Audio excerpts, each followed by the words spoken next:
예, 티베트의 지와 명상 온라인 강의 4주차 수업을 시작하겠습니다. 지난 시간에 이제 3주차 온라인 강의를 듣고, 그 다음에 월요일 날, 퀴즈를, 퀴즈를 실시했었는데요. 퀴즈에 응시하지 않은 학생들도 굉장히 많이 있었습니다. 그래서 지금 뭐 어쩔 수 없이 코로나 때문에 우리가 이렇게 온라인으로만 강의를 진행하고 있어서 아무래도 그러니까 수업을 진행하는 입장에서도 여러 가지 어려움이 있고, 또 이 강의를 수강하는 수강생 여러분들도, 학생들도 굉장히 많은 어려움이 있을 거라고 생각합니다. 근데 지금 이제 이 상황에서는 누군가가 책임을 지거나 누군가의 탓이 아니기 때문에, 그래서 모두 어려운 이런 상황들에 대해서 조금씩 받아들이고, 그다음에 자신이 각자 해야 될 말을 충실히 좀 해나가야 될 것 같습니다. 그래서 강의를 제가 실시간으로, 다른 교수님들은 실시간 강의를 굉장히 많이 하시는 걸로 알고 있는데, 사실은 실시간 강의를 하는 것이 이제 그 온라인 실시간 했을 때 즉석에서 뭐 출석 여부도 확인할 수 있고, 뭐 여러 가지 큰 좋은 장점들이 있어요. 그런데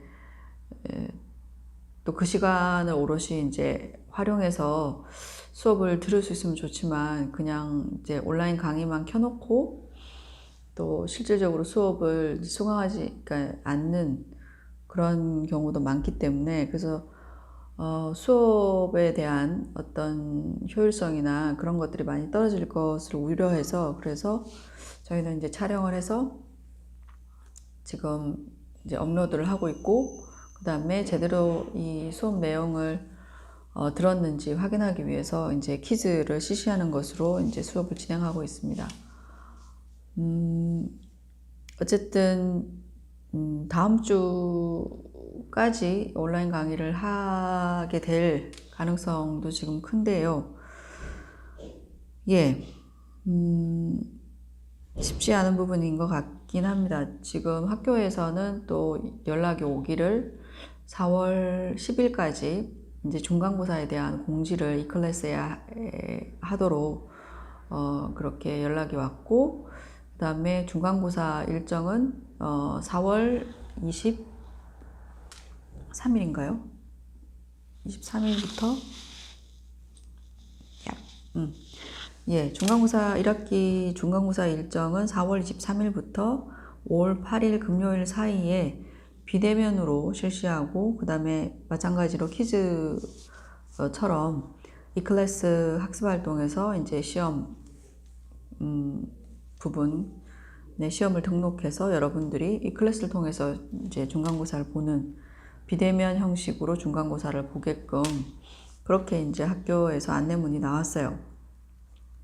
근데 이제 중간고사를 시행할지 안 할지, 그 중간고사에 대한 시행 여부는 각자 이제 교수자의 재량으로 결정할 수 있다라고 또 안내가 나왔기 때문에 지금 조금 고민하고 있습니다. 여러분들한테 온라인 강의로 하는 것이 여러 가지 강의를 할 수 있는 부분에서 제한되어 있고, 그 다음에 아무래도 집중력이라든지 효율성이 많이 떨어지는 이런 형태를 진행하는 가운데서 시험을 보게 하는 것이 적절한지 아닌지 지금 고민을 하고 있고요. 그러니까 이번 퀴즈 시간, 이번 주에 또 뭐 퀴즈, 또 다음 주 온라인 강의를 할 때 퀴즈를 냈던 것들을 중간고사로 대체할지, 근데 그건 아마 대체하지 않을 가능성이 높고, 왜냐하면 제가 여러분들한테 처음부터 이제 퀴즈는 시험 성적에 반영되지는 않겠나, 반영시키지는 않겠다. 시험 성적이 반영되지 않는다라고 이미 여러분들한테 공지가 나갔기 때문에, 아마 지금까지 이제 그 온라인 강의를 가지고 그 중에서 중간고사 형태로 퀴즈와 유사하게 단답형의 중간고사를 이렇게 간략하게 치르든지 아니면 과제를 통해서 중간고사를 시행하지 않고 대체할지 지금 고민하고 있습니다. 그래서 어쨌든 그런 부분들은 여러분들한테 말씀을 드리고요. 지난 시간까지 우리가 어떤 얘기를 했나요? 첫 번째 온라인 강의에서는 강의에 대한 전체적인 개요, 그 다음에 소개. 두 번째는 이제 이 티베트 불교와 관련해서 그 세계적인 어떤 그 종교 지도자이고 가장 영향력 있는 종교인으로서 달라이라마라는 분에 대해서 소개를 했습니다. 그리고 이제 세 번째 시간에는 그 서구인들이 생각하는 티베트 불교와 관련해서 티베트 불교라고 했을 때 가장 크게 떠오르는 이미지가 바로 reincarnation, 환생이라고 했기 때문에 그래서 그 환생과 관련된 내용들을 조금 또 흥미 있어 하는 대부분 사람들이 또 흥미 있어 하고 그래서 그러한 주제를 가지고 조금 다뤄봤고요. 사실은 수업을 이렇게 비대면으로 온라인으로 이렇게 진행을 하면 아무래도 여러분들에게 보여줄 수 있는 것, 들려줄 수 있는 어떤 그 수업의 내용, 자료 이런 것들이 굉장히 제한이 돼요. 그리고 또 실제로 이렇게 사람이 없는 곳에서 혼자 이렇게 얘기를 한다는 것 자체가 썩 내키는 일은 아닙니다. 어쨌든 지난 그 3주 동안 온라인 강의를 다뤘고 진행하면서 깊이 있게 막 수업 진도도 많이 나갔고 깊이 있게 좀 다루는 것은 어렵다라는 생각이 들었어요. 온라인이라는 것 자체가 이제 집중력이 굉장히 많이 떨어지기 때문에 그런데 계속적으로 이렇게 온라인 강의를 해야 되는 상황이 이어지고 있습니다. 어쨌든. 근데 실제로 이제 그 한 2, 3주 정도는 좀 가볍게 진행을 하는 편이고, 오늘부터 이제 이 티베트의 지혜와 명상이라는 강의의 본론에 해당되는 부분이라고 할 수 있습니다. 여러분들의 이 클래스에 보시면 이제 강의에 대한 전체적인 개요와 강의 계획서, 그 다음에 강의 일정들이 나와 있어요. 강의 일정들이 나와 있으면 이번 주에 해당되는 것이 뭐냐면 바로 사성제에 관련된 내용입니다. 그래서 온라인 4주차, 그리고 이제 강의 일정에서 알 수 있듯이 4주차의 그 강의의 주제는 바로 사성제라는 건데요. 지금 이 강의를 수강하는 수강생들의 그 학년 비중을 이렇게 살펴보니까 2020 학번 신입생들이 가장 많았어요. 저희가 이 티베트 지혜와 명상이라는 강의를 수강하는 전체 인원이 86명이고 86명 중에서 이제 51명이 신입생들 2020 학번이고 20학번이고 그다음에 18명이 19학번 18학번은 2명이 있었고요. 17학번은 8명, 16학번 2명, 15학번 3명, 14학번 2명 이렇게 해서 13학번 없더라고요. 14학번까지 해서 거의 70-80% 이상이 이 수업을 듣는 70-80% 이상의 학생이 1학년, 2학년의 비중이 제일 많았습니다. 그래서 원래 그 핵심 교양 과목은 주로 1학년 때 많이 듣죠. 그래서 저도 대학을 처음 들어온 신입생들이 수강생들의 가장 어떤 중심이기 때문에 주로 이제 1, 2학년들에 맞게끔 그렇게 수업을 진행하는 편입니다. 그래서 제가 하고 싶은 얘기는 일단은 이제 이 과목이 핵심 교양이고, 그 다음에 이제 1학년이나 2학년 때 듣는 과목이다 보니까, 그리고 앞서 여러 번 이제 말씀을 드렸듯이 이 과목은 이제 인문학 그리고 이제 인문학 중에서도 이제 불교 철학에 관련된 그런 강의입니다. 뭐 여기 이 온라인 강의를 듣는 이제 대부분의 이제 학생들이 이제 신입생들이나 2학년, 1, 2학년들이 대부분인데,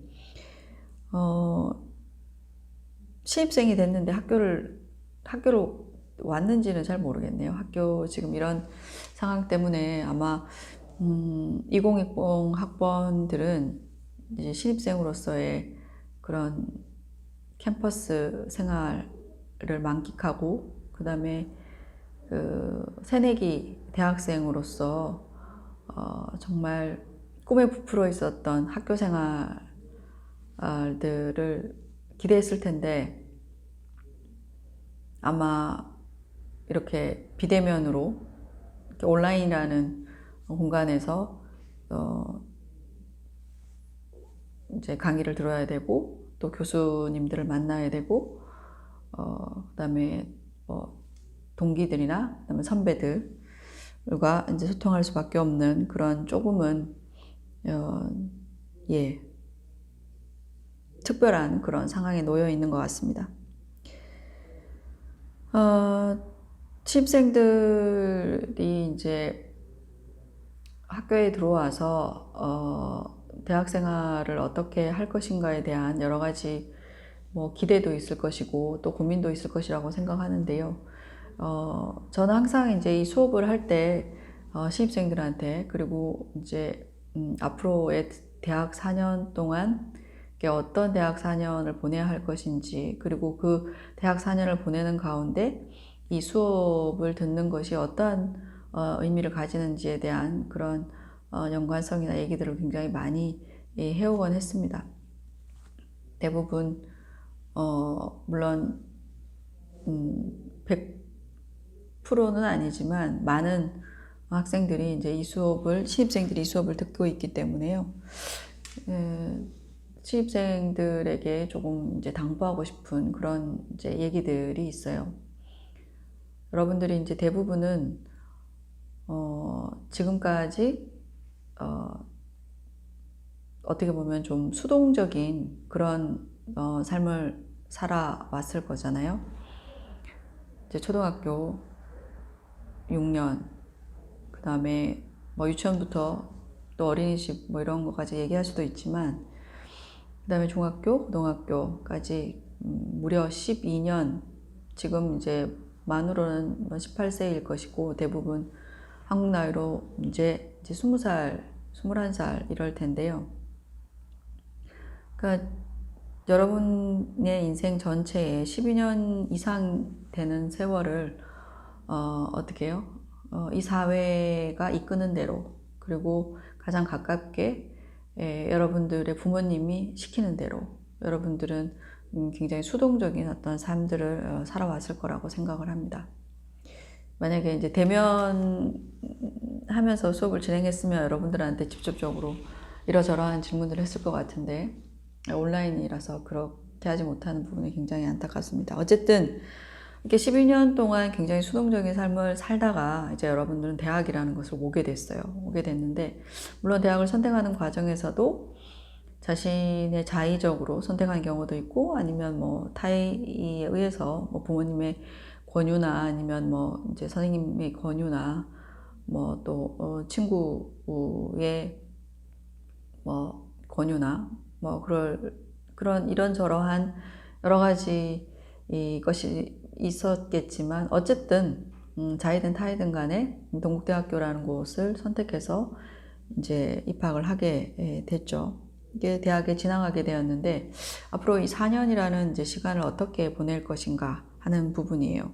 물론 여러분들 중에서는 4년이라는 시간을 이제 본인이 전공하는 부분에 대해서 이제 열심히 이제 전공 공부를 하려고 하는 친구들도 있을 것이고, 그리고 또 요즘에는 대학에 와서 이제 취업 전선에 뛰어들기 위한 어떤 준비 과정, 그래서 대학이 마치 옛날처럼 학문과 진리를 탐구하는 것보다는 취업을 하기 위한 중간과정 처럼 무슨 학원처럼 그렇게 생각하는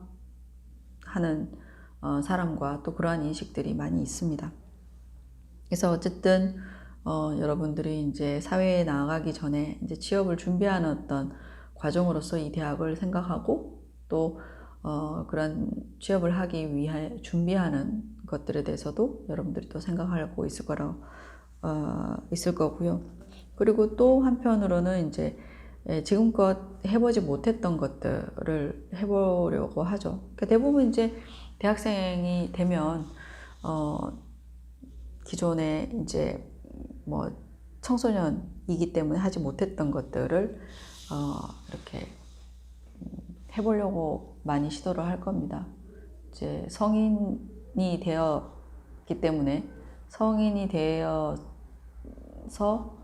어떤 눈치나 어떤 그런 것들을 보지 않고 할 수 있는 많은 것들이 있죠. 이제 그런 것들을 해보려고 할 겁니다. 아마 이제 뭐 고등학생이기 때문에 혹은 청소년이기 때문에 금지되었거나 금기시했던 것들을 뭐 자유롭게 하려고 하는 생각들이 있겠죠. 예, 뭐 그런 것들도 있을 것이고 어쨌든 대부분 내가 지금껏 부모님들의 반대나 눈치 때문에 하지 못했던 것들을 이제는 떳떳하게 하고 그 다음에 여러 가지 뭐 취업 준비부터 시작을 해서 그 다음에 자기가 앞으로 하고자 하는 해보고 싶어 하는 것을 이루기 위해서 준비하는 그런 과정으로서 이 대학 생활을 아마 기대하고 또한 해나갈 것이라고 생각을 합니다. 근데 이제 긍정적인 부분도 있고 부정적인 부분 두 가지가 있는데요. 긍정적인 부분은 앞으로의 나의 어떤 삶을 살아가는 데 있어서 이 대학 4년을 이제 의미 있게 보내지 않는다면 내가 앞으로 살아가는데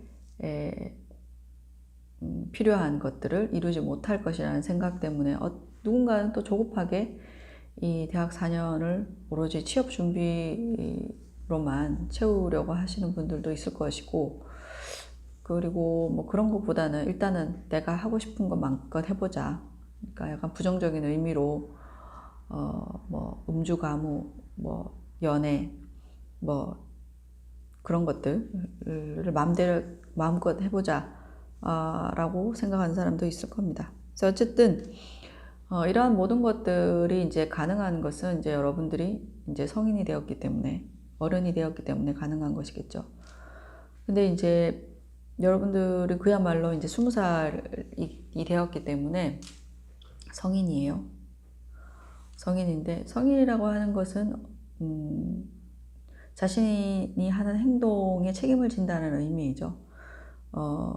청소년기에 이렇게 억압받고 그 다음에 금기시했던 것들을 할 수 있는 마음껏 할 수 있는 그런 자유가 성인에게 있을 수도 있지만 성인에게 있겠지만 그것보다는 이제 어쨌든 어떤 의미에서는 자신의 삶을 책임지는 나이가 됐다라고 말씀드릴 수 있습니다.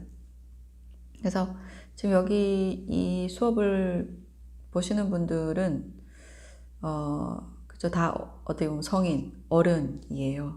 어른인데 몸이 어른인 거죠. 어떻게 보면 몸이 여러분들이 이제 성인의 그러니까 어른의 남자, 어른의 여자이잖아요. 몸은. 근데 이제 정신적으로 어른이냐라는 것이죠. 여러분들이 이제 사춘기를 지나서 이제 어엿한 성인으로서의 면모를 육체적으로는 갖췄을 거라고 생각을 합니다. 근데 정신적으로 이렇게 어른으로서 성인으로서의 면모를 갖췄는지 그것은 각자 한번 살펴보시길 바랍니다. 그래서 이 대학 생활은 물론 아까 얘기했듯이 내가 기존에 하지 못했던 것을 마음껏 자유롭게 하고 그다음에 또 앞으로 이제 사회에 나가기 전에 취업을 준비하고 이러한 어떤 가정으로서도 굉장히 중요하지만 정말 자신의 삶을 오롯이 책임지고 자기 삶을 살아가는 어른으로서의 준비를 해야 된다고 생각을 합니다.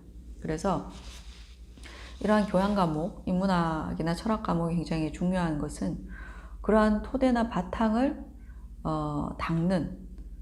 닦아주는 것이 바로 인문학과 철학이기 때문에, 그래서 이 대학 4년 동안 여러분들의 전공 과목의 공부를 하는 것도 굉장히 중요하고, 취업 준비를 하는 것도 중요하고, 자유롭게 마음껏 노는 것도 중요하지만, 이제 앞으로 자신이 어떠한 삶을 살 것인가, 삶의 가치나 방향성, 그리고 그 삶을 살아가는 데 있어서의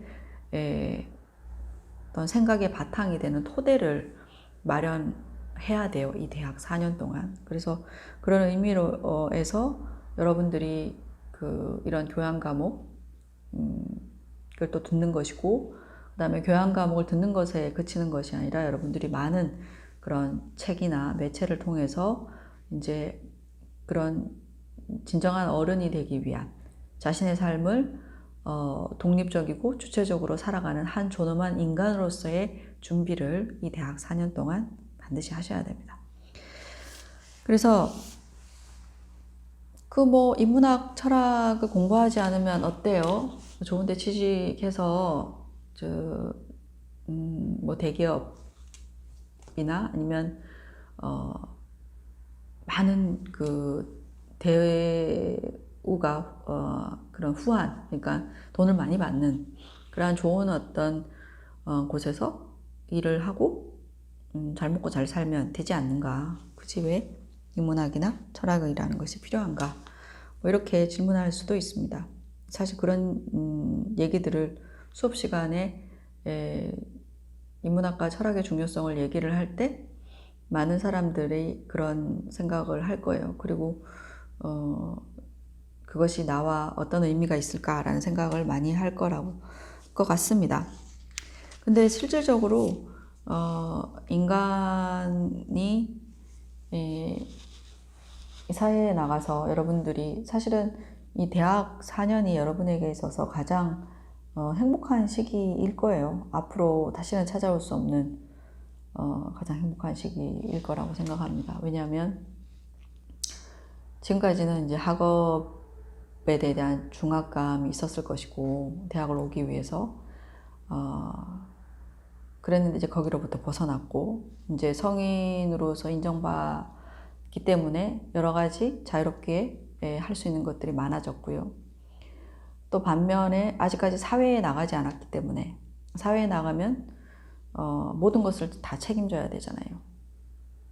그래서 아직까지 내 인생을 완전히 내가 책임져야 하는 그런 무게나 중압감에서도 벗어나 있고, 그래서 청년기와 그 다음에 완전히 사회에 나가는 그 중간 텀에 있기 때문에, 그래서 아마 이 대학 4년이, 대학생으로 지내는 시간이 정신적으로, 육체적으로 여러분들의 인생에 있어서 아마 가장 행복한 시기일 거라고 생각합니다. 저 역시 그랬었고요. 대학 4년이 제일 행복했었던 것 같습니다. 예. 어쨌든 여러분들이 이제 앞으로 인문학과 철학이 왜 우리의 삶에 있어서 중요한가? 어떻게 보면 이런 말은 사실은 할 필요가 없는 말이기도 해요. 옛날에는 인문학과 철학이 필요한 이유를 힘주어 말하지 않아도 그것에 대해서 이해하고 그것을 자연스럽게 받아들였었다면, 지금은 그렇지 않다는 거죠. 지금은 오히려 물질적인 어떤 가치만을 얘기하는 시대이기 때문에 무용적인 것, 정신적인 것, 이런 인문학과 철학의 중요성을 역설해야 되는 그런 시대에 살고 있습니다. 그래서 어쨌든 아까 취업 얘기가 나와서 그런데, 여러분들이 단순하게 이제 스펙이 좋고 그다음에 머리가 좋고 여러 가지 재주가 있다 하더라도 어떤 곳에 취업을 하려면 인문학과 철학이라는 것은 철학이라는 것은 뭐예요? 그 사람의 어떠한 행동을 결정짓는 생각, 신념 같은 것이 철학이죠. 그래서 그러한 어떤 철학이 여러분들이 가지고 있는 가치관이 올바르고 바르다면, 그러니까 인문학적인 소양과 토대가 잘 갖춰진 사람이라면, 사실은 그런 사람들은 사회에서, 그리고 또 일자리, 취업, 어떤 곳에서 이제 취업을 하든 간에 그런 사람을 필요로 해요. 아무리 이제 뭐 재주나 능력이 뛰어나더라도 어떤 위기의 상황이나 돌발적인 어떤 그런 상황에서 그런 인문학이나 철학에 대한 토대가 견고한 사람들은 자신이 가지고 있는 가치관과 신념에 의해서 올바른 어떤 선택과 판단 그리고 행위를 보여주겠죠. 근데 그런 것들이 없는 사람들은 단순하게 어떠한 업무적인 부분에서만 뛰어나고 능력이 있었던 사람들은 그렇게 위기에 대한 대처 능력이나 이런 것들이 굉장히 떨어지게 수밖에 없습니다. 그래서 뭐 여러분들이 추구하는 그런 물질적인 가치, 좋은 곳에 대한 어떤 뭐 취업, 후한 대접 이런 것조차도 사실은 인문학이나 철학이 바탕이 되지 않으면 어려운 지점들이 이제 분명히 있어요. 그래서 제가 만약에 고용하는 입장, 누군가를 고용해야 하는 입장이라면 그 사람이 누가 됐든 간에 올바른 가치관과 신념을 가지고 있는 사람에게 일을 맡기는 것이 더욱더 신뢰감이 갈 것 같거든요. 그래서 여러분들이 단순하게 여러분들이 추구하는 물질적인 가치, 이건 그것이 무엇이건 간에 여러분들의 삶의 곳곳에서 여러분들이 배웠던, 여러분들이 쌓았던 그런 인문학적, 철학적인 소양과 지식이 여러분들의 삶을 굉장히 윤택하고 여러분들이 바라는 것을 이루는데 큰 어떤 바탕과 토양이 된다라는 것을 말씀드리고 싶습니다. 그래서 어쨌든 오늘부터 좀 본격적으로 사실은 수업 내용을 진행해야 되는데요. 앞서 조금 이제 서론이 이제 길었던 것 같습니다. 그래서 종교에 대한 얘기를 또 빼놓을 수가 없는데, 뭐 이 수업이 여러분들에게 여러 차례 이제 말씀드렸듯이 티베트 불교를 소개하기 위해서 고안된 것이다 라는 말씀을 했습니다. 티베트 불교를 얘기하기 전에 불교를 얘기해야 될 것이고, 불교를 얘기하기 전에 종교에 대한 얘기를 해야 될 거예요. 그래서 뭐 종교나 철학이나 이런 것들이 다 인문학의 범주에 들어가는 것이죠. 근데 이제 뭐 종교라는 것이 인간에게 과연 필요한 것인가? 종교라는 것이 무엇인가? 근데 이러한 어떤 질문들을 여러분들이 일반적으로 여러분 스스로가 하신 적이 있는지 좀 사실은 궁금하기도 한데, 왜냐하면 사람들이 전부 다 다르기 때문에 저 같은 경우에는 이제 어렸을 때부터 그런 생각을 많이 했었던 것 같아요. 사람의 관계. 처음에는 이제 가족이겠죠. 이제 부모님, 나와 가장 가까이 있는 사람들과의 관계, 그리고 그 관계 속에서의 갈등, 그리고 이제 또 조금만 벗어나면 이제 또래 사회, 그 다음에 학교를 가게 되면 학교라는 또 어떤 환경과 울타리라는 것이 있을 수 있고, 그리고 그 지역사회, 그 다음에 그 지역사회를 넘어서 나라와 국가, 뭐 이렇게 이제 관계나 환경이 확대되어 가는데요. 그 속에서 이제 여러 가지의 어떤 문제점들이나 갈등이 있었을 때 인간이 해결할 수 있는 부분이 있고 해결할 수 없는 부분들이 있더라는 거죠. 이제 그랬을 때 이제 인간의 능력으로 해결하지 못하는 부분들이 있고, 이제 그렇게 해결하지 못하는 부분들은 어떤 절대적인 혹은 초월적인 힘에 의지하거나 기대거나 하여튼 그런 것이 이제 나타나게 되죠. 그게 이제 어떻게 보면 종교의 기원, 종교의 시작이라고도 생각을 합니다. 근데 아직까지는 여러분들 나이에 종교가 그렇게 와닿지는 않을 거예요. 저도 사실은 이 수업 자체를 이제 티베트 불교를 뭐 소개하기 위해서 고안된 강의라고 얘기하면서도 사실은 뭐 종교적으로 접근해서 여러분들에게 이 강의를 진행하고 싶은 생각은 추호도 없고요. 다만 이제 그 종교 철학에서 얘기하고자 하는 부분, 그것이 이제 인문학적으로, 철학적으로 인간의 삶에서 우리가 유용하게 쓰일 수 있는, 유의미하게 쓰일 수 있는 어떤 가치가 있다면 이제 그것을 우리가 좀 배워보고 또 받아들여 보면 좋지 않을까라는 생각을 하고 있습니다. 예. 또 어쨌든 이제 앞서 말씀드린 것처럼 지금 이 강의를 이제 듣는 학생들 대부분은 나이가 굉장히 어리고 그 다음에 신입생이고 지금까지 물론 사람에 따라서 다 다르기 때문에 모든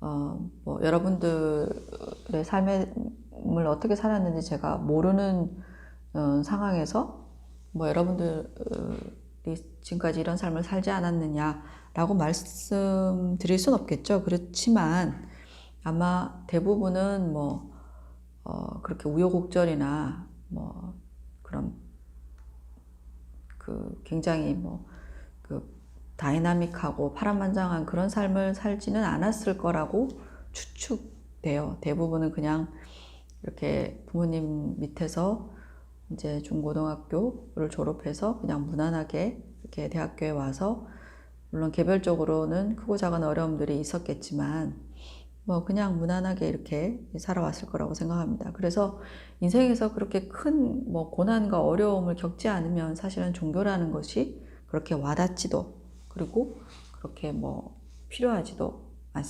않겠죠. 당연히 않습니다. 그래서 어쨌든 종교라고 하는 것은 기존에 제가 좀 전에 말씀드린 것처럼 굉장히 큰 고난과 어려움이 있을 때, 그 고난과 어려움이 인간의 능력으로서 해결 불가능할 때 찾게 되는 것이 바로 종교라고 할 수가 있습니다.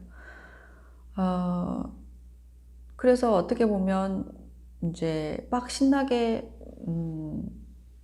뭐 재밌게 그렇게 학교 생활을 즐기고 떠들고 놀고 막 그래야 될 신입생 여러분들에게 어떻게 보면 이제 종교나 뭐 인문학이나 철학이라는 것이 고리타분하게 느껴질 수도 있고 따분하게 느낄 수도 있을 거라고 생각을 합니다. 하지만 여러분들이 어쨌든 이 교양 과목을 반드시 들어야 되는 과목이고 그 다음에 원하든 원치 않든 이 과목을 선택했다면 여러분들이 할 수 있는 가장 바람직한 태도는 이런 수업들을 통해서 제 수업뿐만이 아니고요. 모든 수업이 다 그렇습니다. 여러분들이 수강 신청을 한 이상 돈을 냈잖아요. 일단은 네, 돈을 냈고 수강 신청을 한 이상 그 수업을 통해서 그 강의를 통해서 무언가 얻어간다면 그것은 지혜로운 사람이고 뭐 듣기 싫으니까 뭐 나는 뭐 관심이 없으니까 그냥 뭐 대충 하겠다 하고 아무것도 얻어가지 않는 사람은 그냥 돈을 버리는 어리석은 사람이죠. 그래서 자신 스스로가 지혜로운 사람이 될지 어리석은 사람이 될지는 스스로의 선택에 달려 있습니다. 그래서 어쨌든 좀 나한테 지금 와닿지 않고 또 나한테 그렇게 필요하지도 않은 것 같은 수업이지만 어쩔 수 없이 선택한 거라면 이 수업을 통해서 무언가 하나라도 얻어가야지라는 그러한 태도로 이 수업을 좀 들었으면 좋겠고요. 그래서 이제 종교에 대한 얘기를 했죠. 종교에 대한 얘기를 했는데 종교가 인간에게 필요한가 필요하지 않는가. 종교가 인간에게 필요한 이유는 아까 말씀드린 것처럼 인간의 능력 밖에 어떤 고난과 어려움을 겪을 때 해결할 수 있는 능력 밖의 문제들을 맞닥뜨렸을 때 그것을 해결하기 위해서 종교를 찾게 되고, 그것이 종교가 가지고 있는 어떤 필요성이죠. 그래서 그런 점에서 인간에게 이제 필요한데, 그래서 여러분들이 나이가 들면 들수록, 앞으로의 인생을 살면 살수록 종교가 여러분들에게 더 필요해지는 그런 어떤 시기가 올 겁니다. 그래서 대부분 이렇게 종교 회합이라고 그래야 되나요? 뭐 성당을 가건 사찰을 가건 교회를 가건 어때요? 젊은 분들보다는 나이가 있으신 분들이 많죠. 그리고 젊은 분들은 이제 뭐 모태신앙, 특히나 이제 사찰에는 젊은 분들이 거의 없고요. 그러니까 인생에 전부 다 쓴맛을 느끼고 고생을 진탕하면서 뭔가 자기 마음을 다스리고 삶에 대해서 이제 돌아보고 해야 될 시기에 이제 불교를 많이 접하시는 것 같아요. 그리고 이제 뭐 부모님이 기독교인이었기 때문에 또 천주교인이었기 때문에 이제 모태 신앙으로서 이제 자연스럽게 어릴 때부터 접해왔기 때문에 가는 경우를 제외하고는 대부분 종교는 젊은 사람들보다는 인생을 어느 정도 살면서 이러저러한 어려움들을 겪은 나이가 있는 분들이 주로 찾게 되는 것이다 라고 말씀드릴 수가 있습니다. 그랬을 때 불교도 종교이기 때문에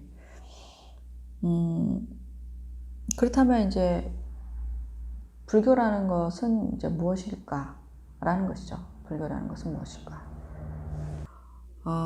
불교에 대해서 얘기를 하자면 이 세상에는, 이 지구상에는 여러 가지 많은 종교들이 있습니다. 여러분들이 아시다시피 뭐 가장 천주교? 크게 많은 이제 주종교라고 그렇게 얘기를 하죠. 주종교의 비중을 차지하고 있는 것이 이제 천주교, 기독교 라고 할 수가 있고, 이슬람도 굉장히 종교 인구가 많죠. 그 다음에 이제 불교도 마찬가지고요. 60억 인구 70억? 6, 70억 되는 인구 가운데서 종교를 가지고 있는 인구의 수가 굉장히 비중이 많습니다. 그런 다양한 이제 종교들이 존재하는데, 아까 이제 조금 전에 이제 제가 말씀드린 것처럼 종교라는 것이 이제 적극적인 어떤 의미에서 인간이 가지고 있는 여러 가지 삶에 있어서 여러 가지 어려운 점들, 그것이 외부적으로 오는 것들이건 아니면 내부적으로 오는 것들이건 간에 인간이 겪는 그런 불행과 고통, 고난, 어려움들을 극복하는 위한 하나의 방법으로서 적극적으로 이제 종교를 찾는 이유가 될 것이고, 그 다음에 또 뭐 소극적이라는 표현은 일을 할 수 있을까요? 뭐 상대적으로 소극적이라고 표현할 수도 있는데, 적극적이라기보다는 직접적이라는 말이 더 나을 것 같아요. 그래서 고통과 불행은 잠시만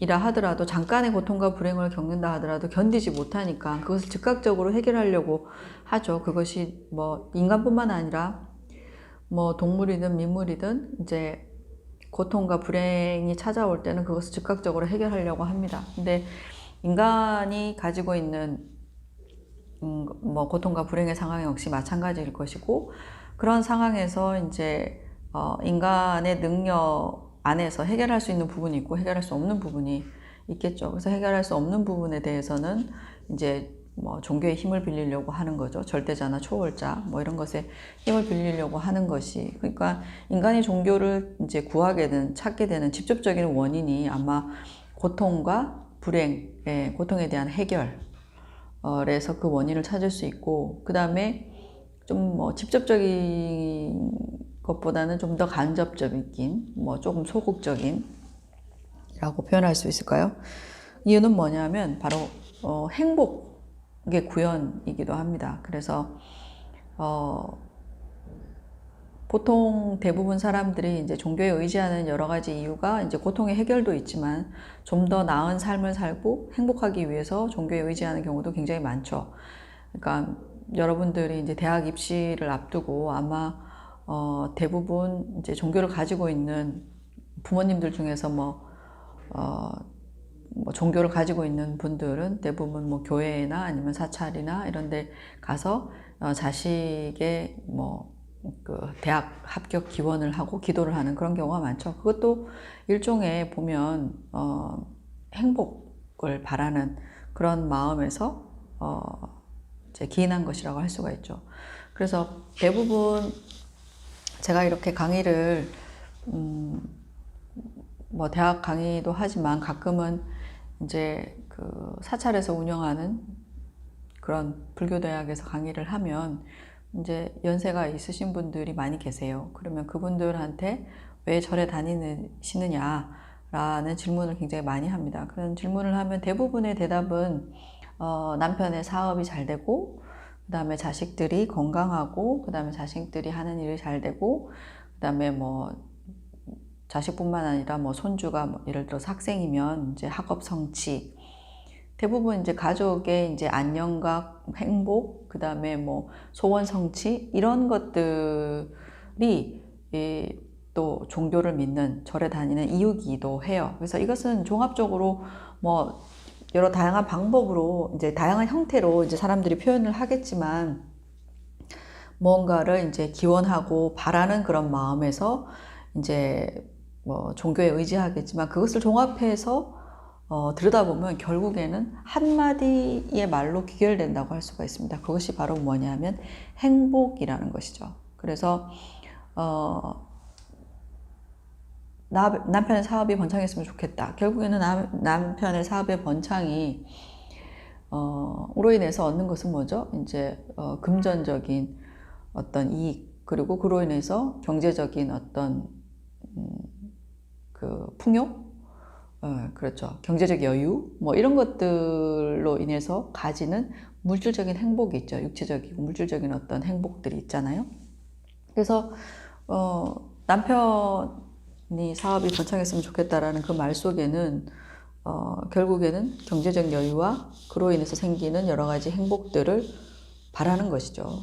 그리고 건강도 마찬가지고요. 그 다음에 학업 성취도 마찬가지고, 그런 것도 역시 뭐 학업 성취를 좋은 대학에 가서 결국에 좋은 대학에 간다라는 것은 사회가 요구하는 그런 조건을 갖추는 것이고, 사회가 요구하는 조건을 갖추게 되면 뭐 자신이 원하는 회사에 취직하거나 그런 대우나 대접을 받을 수 있는 것이죠. 그렇게 되면 또 그로 인해서 느낄 수 있는 행복감들이 있기 때문에, 그래서 결국에는 인간이 이러저러한 어떤 바램이나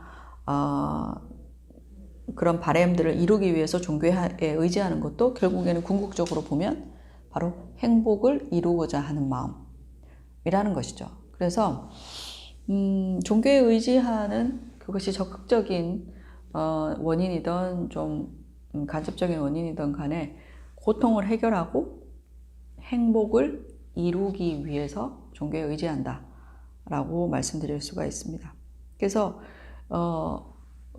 종교가 인간에게 필요한가 라는 데에 대한 질문은, 종교가 이러한 역할을 해준다면 인간에게 그 무엇보다도 필요한 것이 되겠죠. 인간이 해결하지 못하는 인간 능력 밖의 고통과 불행을 해결해주고, 그 다음에 인간이 바라는 행복을 이루어주는 방법이 만약에 그 종교에 있다면 그 종교는 인간에게 절대적으로 너무나도 필요한 것이 되겠죠.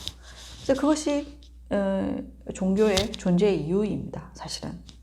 그렇다면 종교 각각이 인간에게 어떤 형태로든 고통과 불행을 없애주고 어떠한 방법으로든 행복을 이루어주는 그 방법들을 제시해야지만 종교로서의 역할을 제대로 하는 것이겠죠. 그래서 물론 아까 말씀드린 것처럼 이 지구상에는 굉장히 다양한 형태의 종교가 있습니다.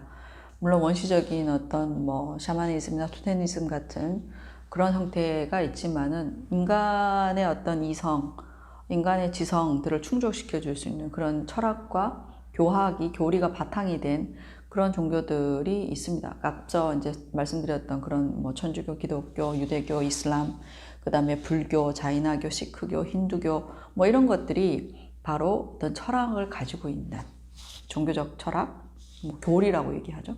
그런 것들을 가지고 있는 종교들이죠. 그래서 많은 사람들이 신봉하고 있는 주 종교들은 기본적으로 그런 어떤 철학과 이론의 배경을 가지고 있다라는 말씀을 드리고 수가 있고, 그러한 철학과 이론적 배경을 바탕으로 삶에서 일어나는 고통과 불행을 없애는 방법을 가르쳐주고, 그러한 어떤 이론적 바탕을 통해서 어떻게 해요? 행복을 구현하는 방법을 제시하는 것이 바로 어떤 종교와 그 종교 철학의 역할이라고 생각을 합니다. 그랬을 때 불교 역시도 마찬가지예요. 불교가 무엇인가라고 얘기를 했을 때, 뭐 이 수업이 이제 티베트 불교에 대한 소개라고 했는데, 티베트 불교가 굉장히 많은 서구인들을 감화시키고, 우리 한국에는 뭐 티베트 불교가 그렇게까지 저변화가 되어 있지는 않습니다.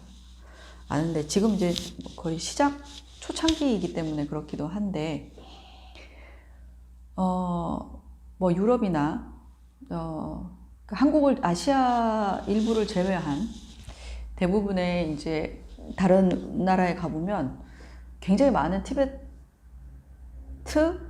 불교 센터가 있어요.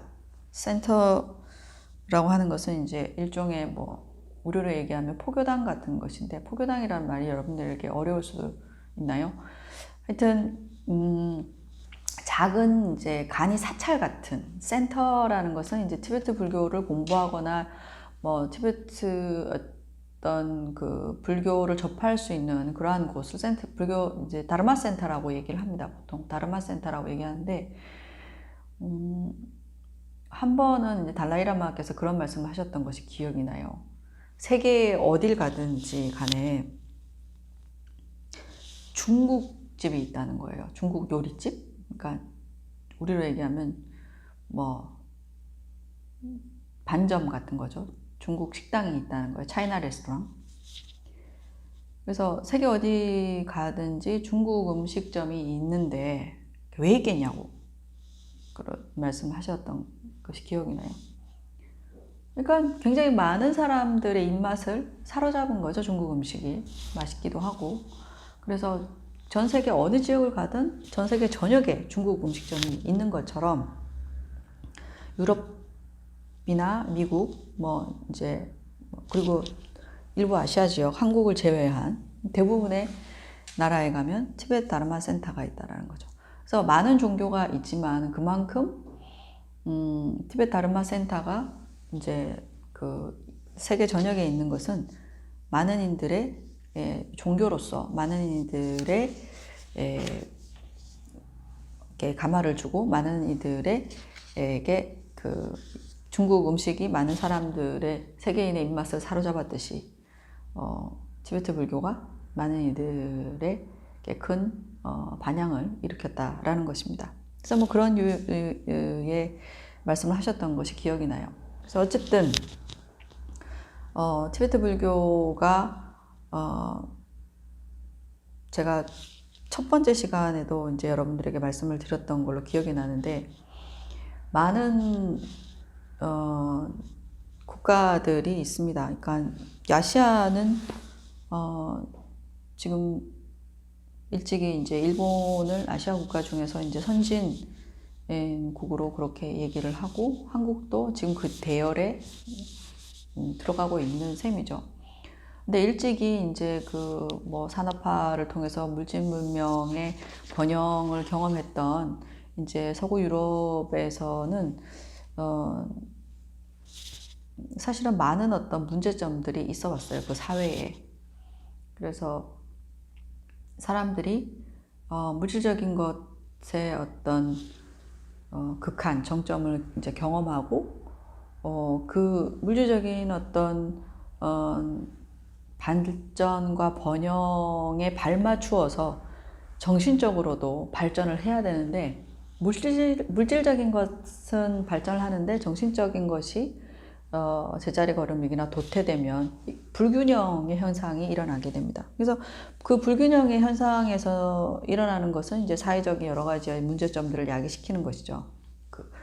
이제 그랬을 때 많은 이제 서구 사회에서 이 티베트 불교를 접하면서 그 속에서 이런 불균형과 어떤 물질 만능과 물질주의 중심의 사회에서 있었던 많은 부분들의 해결을 티베트 불교와 철학을 통해서 많은 아이디어와 도움을 받게 되었던 것이죠. 그래서 그런 의미에서 이제 우리도 티베트 불교를 통해서 그러니까 좀 비슷한 유형이라고 이제 생각이 들어요. 우리도 지금 물질을 굉장히 중요시하고 그 다음에 물질 위주의 물질 가치 중심의 사회에 살고 있기 때문에 이 속에서 일어나는 많은 사회적인 문제점들이 많이 있죠. 그래서 그것들을 극복하려면 여러 가지의 많은 어떤 것들이 우리에게 필요한데 그 중에서 하나의 어떤 방안이 이런 티베트 불교라고 이제 생각을 합니다. 또 조금 약간 삼천포로 여담 여러 가지 얘기를 하게 됐는데 어쨌든 불교 역시도 이제 종교로서의 어떤 그런 역할들을 하고 있어요. 그러니까 다시 말해서 인간의 삶에 있어서 고통과 불행을 없애는 방법을 제시하고 그 다음에 행복을 구현하는 방법을 제시하고 있습니다. 불교 역시도.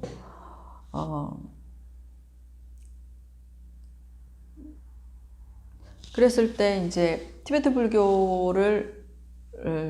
불교라는 것과 불교가 그러면 완전히 다른 것인가 라고 한다면 그렇지 않아요. 티베트 불교하고 불교는 다른 것은 아니죠. 전혀 다른 것은 아니고 동일한 것인데 그렇다면 왜 티베트 불교가 기존에 한국에도 불교가 있고 그런데 왜 티베트 불교가 에 대해서 우리가 주목해야 하는 것인가 라고 질문을 할 수가 있는데 거기에 대해서는 또 뭐 이후에 가서 얘기를 할 것 같습니다. 어쨌든 이제 그 티베트 불교를 이해하기 위해서는 앞서 얘기했듯이 종교로서의 그 불교의 역할, 기능들이 있고 그렇다면 이 불교가 가지고 있는 불교가 제시하는 방법, 그러니까 고통과 불행을 없애고 행복을 구현할 수 있는 방법, 어떠한 방법들을 제시하느냐는 것이죠. 그것이 제대로 이루어졌을 때 불교가 종교로서의 역할을 할 수 있는 것이죠. 그래서 그러한 부분들을 좀 살펴봐야 되지 않을까. 그래서 티베트 불교를 얘기하기 전에 티베트 불교를 얘기하려면 불교 자체에 대한 이해를 해야 되는 것이고 그래서 이제 이런 얘기를 좀 드릴 필요가 있다고 생각을 했습니다. 그래서 불교에 대해서 그러면 얘기를 할 때 어떤 얘기부터를 해야 될까? 오늘 주제가 이번 주 4주차 주제가 뭐냐면 사성제에 대한 개요잖아요. 사성제에 대한 얘기를 해야 돼요. 그래서 사성제가 왜 중요하냐라고 하면 사성제라고 하면 여러분들이 어떤 생각이 드세요? 옛날에 저희가 학교를 다녔을 때는 윤리 과목이라는 것이 있었어요. 고등학교 때. 그래서 그 윤리 과목에서 세계의 어떤 종교, 그 다음에 철학에 대해서 배웠었어요. 그래서 세계의 종교 가운데서 예를 들어서 불교에 대해서 이제 깊이 있게 배우지는 않았지만 간략히 배웠던 기억이 납니다. 그래서 불교에서 얘기하는 사성제뿐만이 아니라 뭐 삼법인, 사법인이라는 그런 불교의 철학이 있는데요. 그런 것들도 배웠던 기억이 나는데 여러분들은 그것을 뭐 중고등학교 때 배웠는지 잘 모르겠습니다. 어쨌든 혹시 이 그 강의를 듣기 전에 불교와 인간이라는 강의를 들었거나 아니면 그 강의 이외에 불교 관련된 뭐 교양 수업을 들은 학생들은 아마 사성제라는 말은 들어봤을 거라고 생각을 합니다. 사성제는 줄여서 사제라고 하기도 하고요. 그래서 네 가지, 사는 이제 네 가지라는 뜻이고요. 사라는 뜻이고, 그 다음에 성은 성인 성자를 써요. 이렇게 성인 성자, 성스러운이라고 할 때.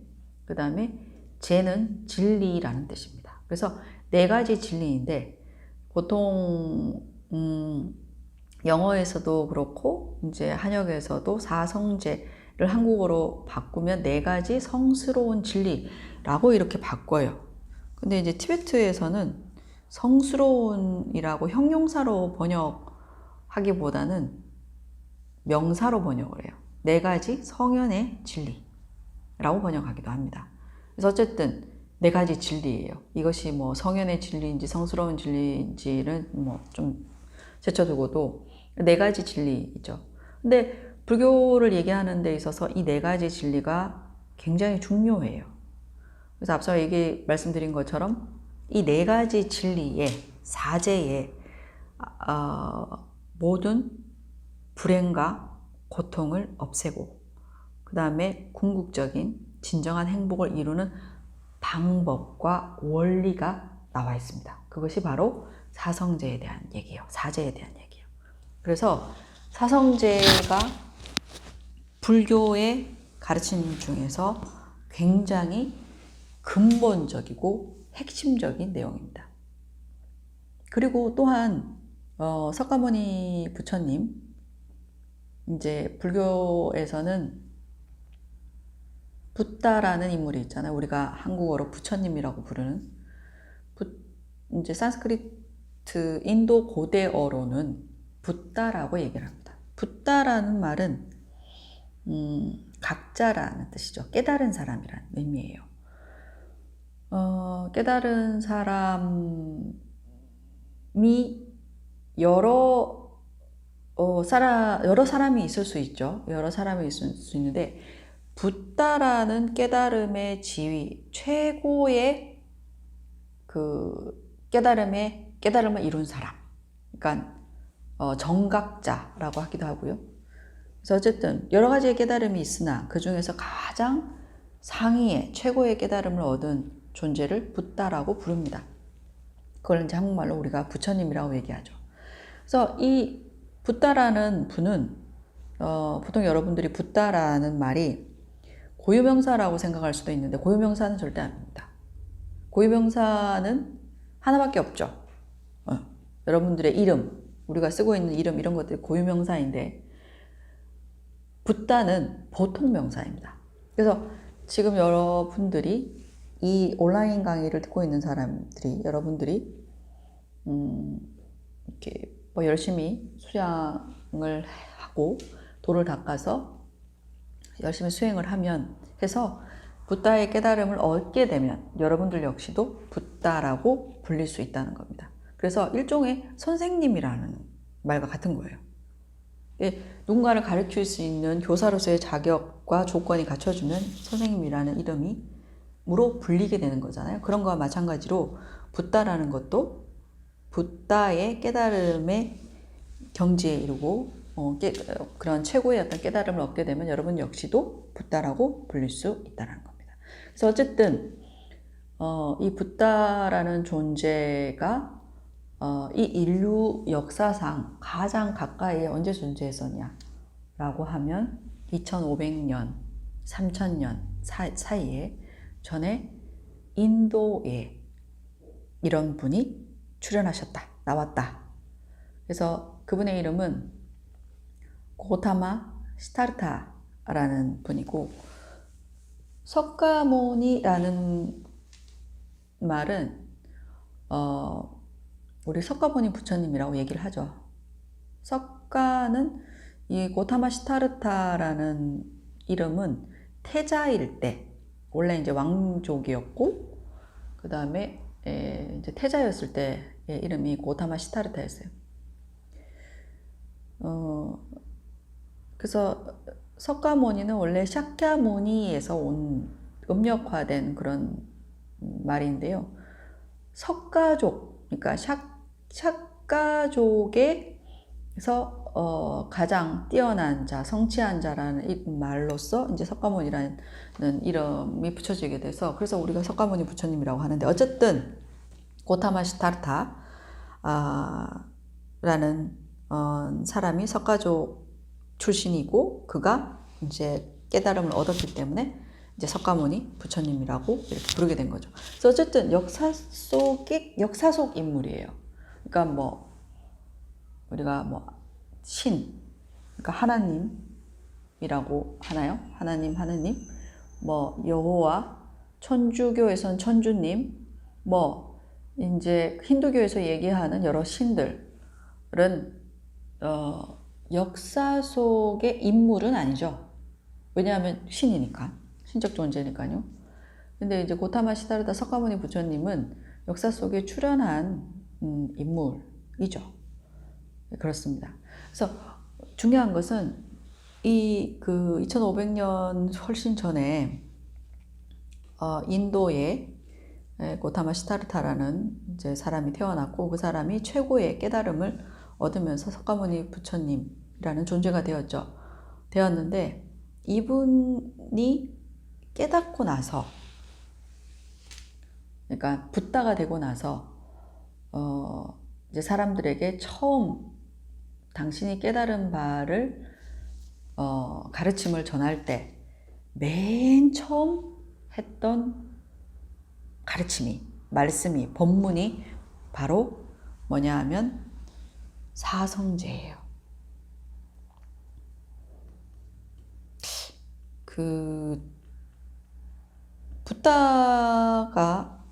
붓다의 깨달음의 경지가 우리가 일반적으로 헤아리거나 알 수 있는 것은 아니지만 잘은 모르겠으나 어쨌든 최고의 그런 깨달음을 얻은 존재가 많은 사람들을 이롭게 하고자 도움을 주고자 할 때 처음 내뱉는 말이 가장 중요하고 핵심적인 내용이라는 것은 말할 필요도 없습니다. 그래서 실제로도 그렇고 이 사성제는 앞서 말씀드린 것처럼 불교의 가르침, 붓다가 이제 45년 이상을 설법을 해요. 가르침을 주거든요, 사람들한테. 오랫동안 그런 가르침을 주신 기간 가운데 수많은 가르침들이 있어요. 근데 그것을 이제 불교에서는 뭐 84,000 법문이라 그래서 84,000가지의 가르침을 얘기를 하는데요. 그래서 어쨌든 무수한 가르침 중에서 이 사성제가 가장 근본적이고, 그러니까 뿌리와 같은 거예요. 핵심적인 그러한 가르침이다라는 말씀을 드릴 수 있습니다. 그래서 그만큼 중요하기 때문에 불교를 이해하는 데 있어서 이 사성제에 대한 이해를 하지 못하면 불교에 대해서 이해할 수가 없기 때문에 그래서 이제 사성제에 대한 내용을 좀 먼저 여러분들한테 설명을 드려야 될 필요가 있다고 생각을 했습니다. 그래서 앞서 말씀드린 것처럼 사성제는 뭐다? 우리 인간이, 뭐 인간뿐만 아니라 불교는 인간만 상정하는 것이 아니니까요. 지난 시간에 우리가 했을 때 어떤 얘기를 했었어요? 불교에서는 윤회유전하기 때문에 인간으로만 태어나는 것이 아니라 여러 다양한 형태의 뭐 축생으로 동물로 태어날 수도 있고 천상계의 어떤 천신으로 태어날 수도 있고 아기로도 태어날 수도 있고 또 지옥의 지옥 중생으로도 태어날 수 있다. 뭐 이렇게 다양한 형태로 태어날 수 있다는 말씀을 지난 시간에 드렸습니다. 그래서 어쨌든 인간이건 인간이 아닌 다른 어떤 존재로 태어나고 이 세계를 살아가는 동안 겪게 되는 모든 지긋지긋한 불행과 고통을 없애고 그 다음에 우리가 원하는, 우리가 바라는 어떤 행복들을 실현하는 방법이 뭐냐는 거죠. 그래서 그 방법을 얘기해주는 원리가 바로 이 사성제에 들어있다는 거죠. 그러면 그 방법을 얘기를 이제 부처님께서 고타마시타르다 서가모니라는 분께서 이제 시작을 하시는데 맨 첫 번째 하는 얘기가 뭐였을까요? 그래서 맨 첫 번째 하는 얘기가 제일 중요해요. 제일 중요해요. 제일 중요합니다. 그래서 그 얘기가 뭔지를 이제 알아야 되는데 일단은 불교의 입장에서 고통을 없애는 것 자체가 행복이기도 하죠. 고통을 없애는 것, 고통이 없으면 행복인 거잖아요, 어떻게 보면. 근데 이제 불교적 관점에서 우리가 앞서 말씀드린 것처럼 고통을 없애고 불행을 없애고 행복을 이룬다라고 했는데 그러면 고통이 뭔지 행복이 뭔지도 알아야 되지 않을까요? 여러분들이 단순하게 생각하는 행복은 무엇인지 그리고 또 고통은 무엇인지 사실은 굉장히 여러분들한테 묻고 싶어요. 근데 만날 수가 없네. 만날 수가 없기 때문에 비대면으로 이렇게 혼자 얘기를 하고 있기 때문에 피드백이 안 돼서 좀 여러분들의 반응도 좀 보고 싶고 한데 여러분들이 생각하는 행복은 어떤 게 있어요?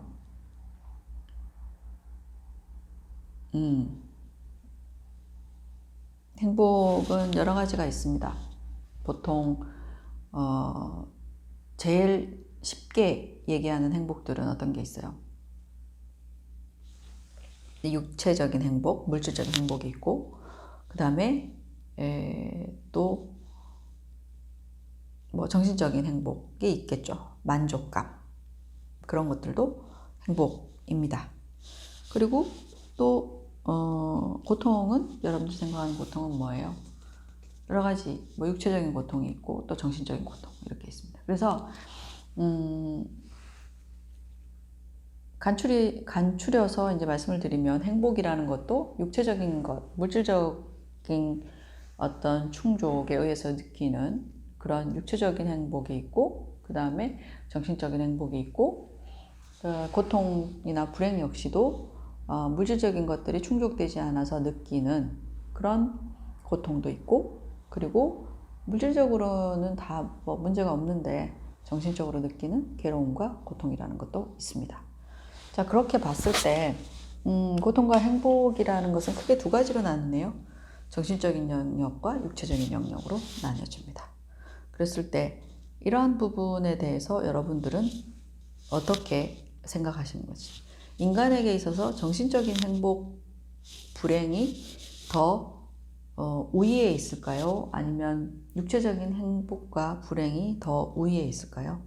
이 부분에 대해서 여러분들이 좀 생각해 봤으면 좋겠습니다. 한 번도 생각을 안 했을 수도 있고 그리고 생각을 해 봤을 수도 있을 것 같은데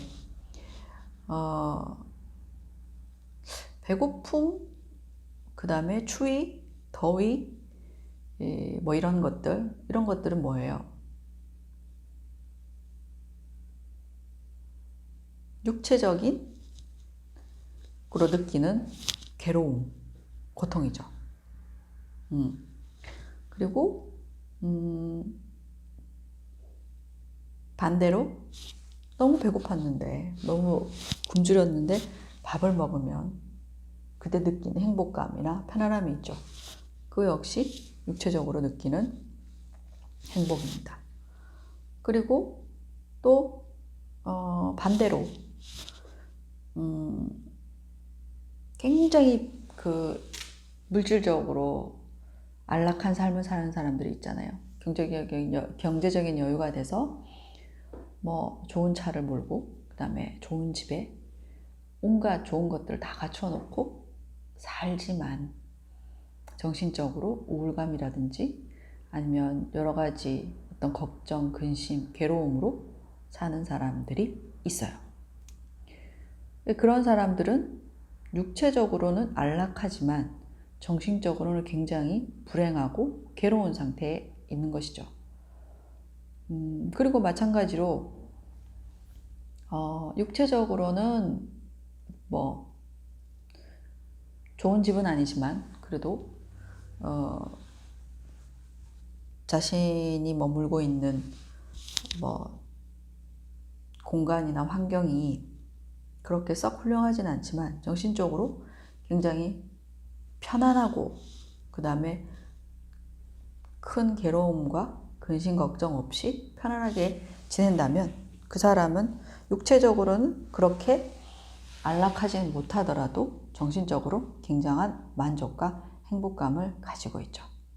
그래서 이런 어떤 사례들을 봤을 때 여러분들은 어떤 것이 더 인간에게 우위에 있다고 생각하세요? 그러니까 육체적인 행복과 불행, 그리고 정신적인 행복과 불행, 어떤 것이 인간에게 더 크게 우위에 있다라는 것은 어떤 것이 더 중요하냐 안 중요하냐라는 문제도 될 수 있지만 어떤 것이 그야말로 우위에 있는가. 그러니까 잘 생각해 보면 쉽게 이제 예를 들면 그렇습니다. 불교에서는 정신적인 괴로움과 그 다음에 고통, 그리고 정신적인 행복과 편안함, 만족감, 이런 것들이 훨씬 인간에게 더 중요하고 우위에 있다는 것이죠. 그런 이유가 뭔가, 사람들이 어떤 것이 더 중요하냐라고 얘기를 하면 대부분이, 제가 그 행불행에 관련된 질문들을 사람들한테 많이 얘기를 하고 질문을 해보면 대부분들이 어떠한 그 반응들을 보이냐면 물질적인 것이 더 중요하다고 얘기하시는 분들도 굉장히 많습니다. 물질적인 것 중요하죠. 그러니까 제가 얘기했던 것이 어떤 것이 더 우위에 있냐라고 했던 질문은 중요성과는 굉장히 다르거든요. 중요성이라는 것은 그 사람이 가지고 있는 처지에 따라서 다르게 나타나는 양상일 수 있어요. 제가 어떤 것이 우위에 있냐라는 그 질문에 대한 것은 예를 들면 그렇습니다. 정신적인 괴로움과 그 다음에 육체적인 괴로움이 있을 때 어떤 것이 인간에게 더 크게 와닿느냐라는 거죠. 그러니까 예를 들어서 아까 말씀드린 것처럼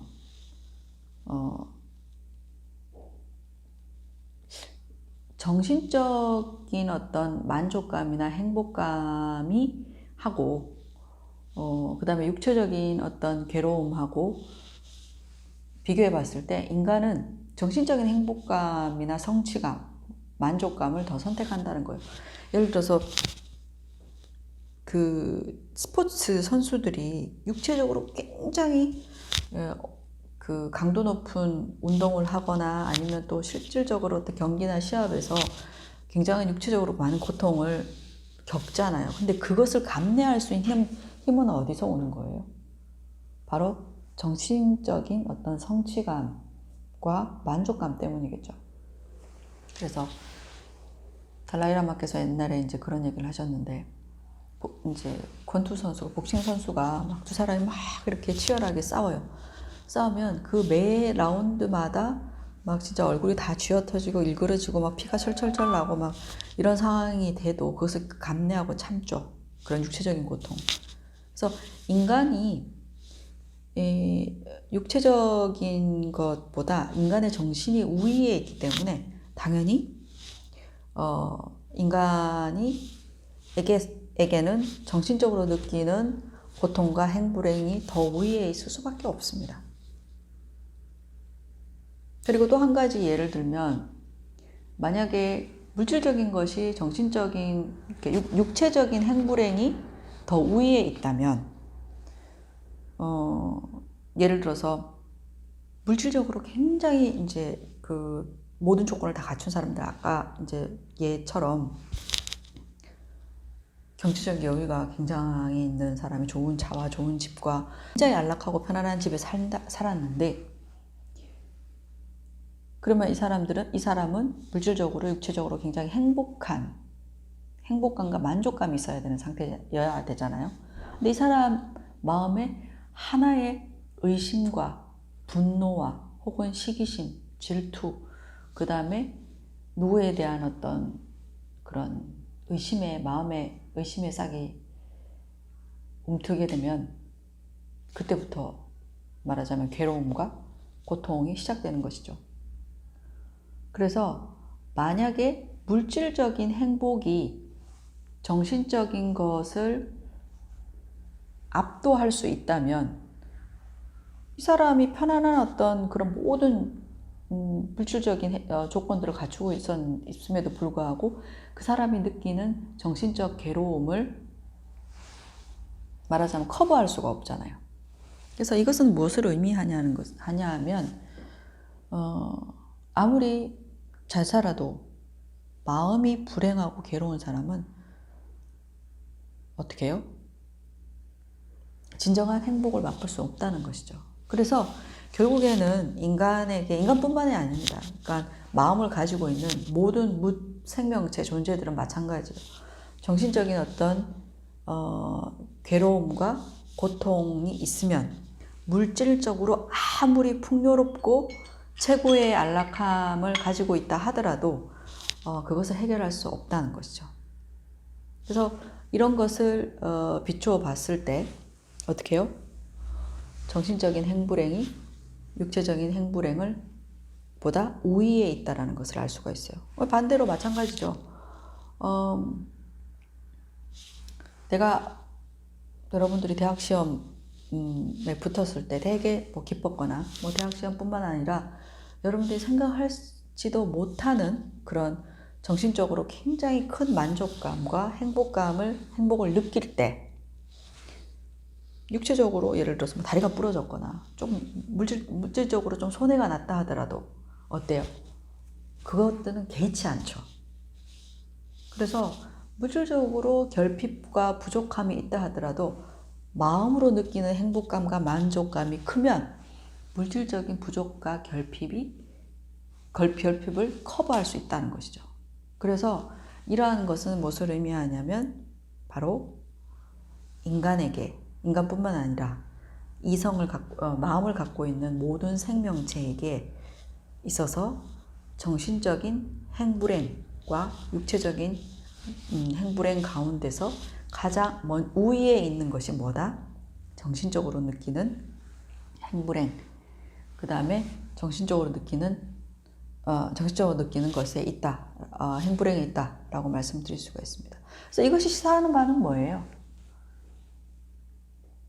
진정한 행복은 정신적인 것에 있다라는 거죠. 물질적인 것에 있는 것이 아니고. 그리고 또 뒤집어서 말해보면 진짜 괴로움과 불행은 어디에 있다? 물질적인 괴로움과 괴로움이 아니라고 얘기하는 것이 아니라 진짜 괴롭고 불행한 것은 정신적인 것에 있다. 그래서 불교의 입장에서 행불행에 대해서 어떻게 바라보는지 그것을 먼저 여러분들이 조금 생각해 보실 필요가 있습니다. 그래서 행복의 종류가 어떤 것이 있고 그 다음에 불행과 고통의 종류가 어떤 것이 있고 그 중에서 어떤 것이 더 우리에게 더 우위에 있는지, 그리고 어떠한 것들을 추구하고 어떠한 행복을 추구하고 어떠한 불행과 고통을 없애야 될지 그것에 대해서 명확하게 먼저 인식해야 되는 것이 중요합니다. 그래서 이러한 어떤 행복과 불행에 대한 기준이 섰을 때 그 다음에 이 불교에서 얘기하는 어떤 행복을 실현하는 방법과 불행과 고통을 없애는 방법의 내용들도 이해할 수 있게 됩니다. 그래서 오늘은 사성제에 들어가기 전에 개요로서 이런저런 얘기들을 좀 해봤습니다. 그래서 다음 시간에는 사성제 가운데서 첫 번째 고제에 대한 내용을 여러분들에게 소개해드리겠습니다. 고제는 고통에 대한 얘기예요.